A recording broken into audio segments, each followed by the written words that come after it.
Assalamualaikum warahmatullahi wabarakatuh.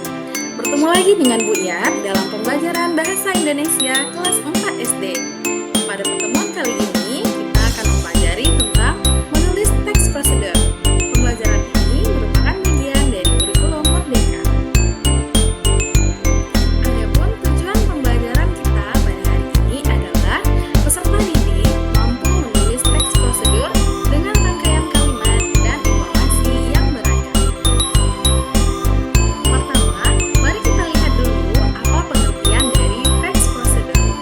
Teks prosedur adalah teks yang berisi langkah-langkah dalam melakukan suatu kegiatan atau tindakan. Seperti apakah teks prosedur tersebut? Mari kita lihat ciri-ciri bahasa yang dimiliki oleh teks prosedur. Yang pertama, memiliki poin langkah-langkah.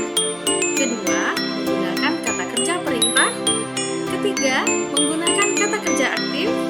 Empat, menggunakan konjungsi atau kata penghubung. Lima, menggunakan kata keterangan. Dan yang keenam, sistematis atau berurutan. Sebelum kita menulis teks prosedur, mari kita lihat terlebih dahulu bagaimana struktur dari teks prosedur tersebut. Yang pertama, pada teks prosedur perlu adanya judul. Yang kedua, tujuan. Tujuan adalah hal yang ingin dilakukan dalam teks prosedur. Biasanya terdapat pada paragraf pertama teks prosedur yang dijelaskan secara singkat.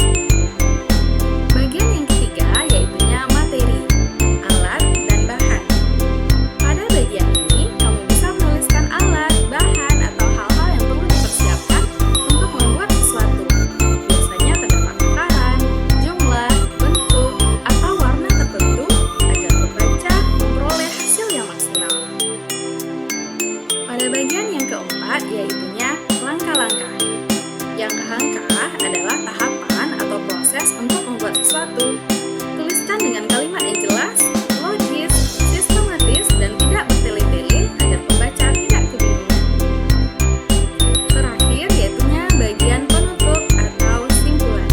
Di sini kamu dapat menuliskan simpulan atau manfaat jika pembaca berhasil mengikuti petunjuk yang terdapat di dalam teks prosedur. Mari kita lihat berbagai contoh dari teks prosedur.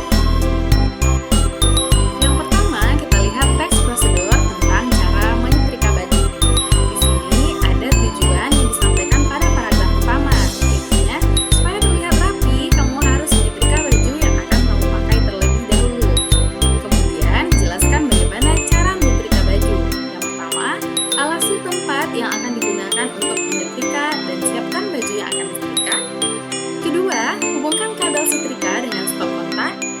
Tiga, nyalakan setrika dan atur level panasnya. Empat, setrika baju Anda hingga halus dan rapi. Lima, agar lebih halus dan wangi, gunakanlah pewangi atau penghalus pakaian. Dan yang keenam, lipatlah baju yang sudah disetrika dengan rapi dan susurlah di lemari. Berikutnya, kita lihat contoh teks prosedur, yaitu cara menggunakan blender. Blender biasanya digunakan untuk menghaluskan bumbu, jus, ataupun smoothies. Untuk mengoperasikannya, Anda dapat mengikuti langkah-langkah berikut ini.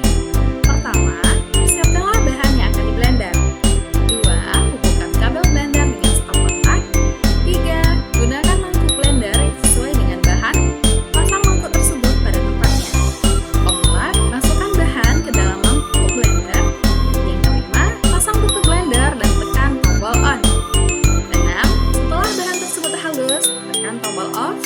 Dan yang ketujuh, angkat mangkuk, tuangkan isinya pada wadah yang telah disediakan, dan bersihkan blender. Contoh teks prosedur yang ketiga yaitu cara membuat jus mangga. Karena di sini membuat jus mangga, tapi di sini akan diuraikan nanti bagaimana bahan dan alat yang digunakan. Minum jus mangga di cuaca yang panas pastilah sangat menyegarkan. Selain segar, jus mangga juga memiliki banyak manfaat untuk kesehatan. Berikut ini cara membuatnya.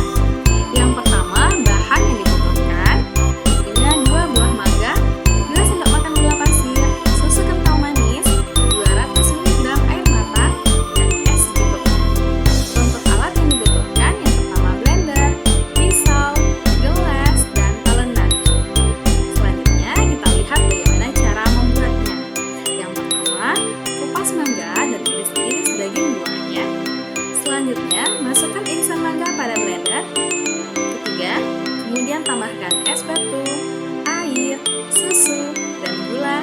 selera. Selanjutnya pasang tutup blender dan blender hingga semuanya tercampur. Kemudian tuang jus mangga pada gelas dan jus siap untuk dinikmati. Baiklah anak-anak, setelah kita mempelajari bagaimana dalam menulis teks prosedur, sekarang mari kita mengerjakan lembar kerja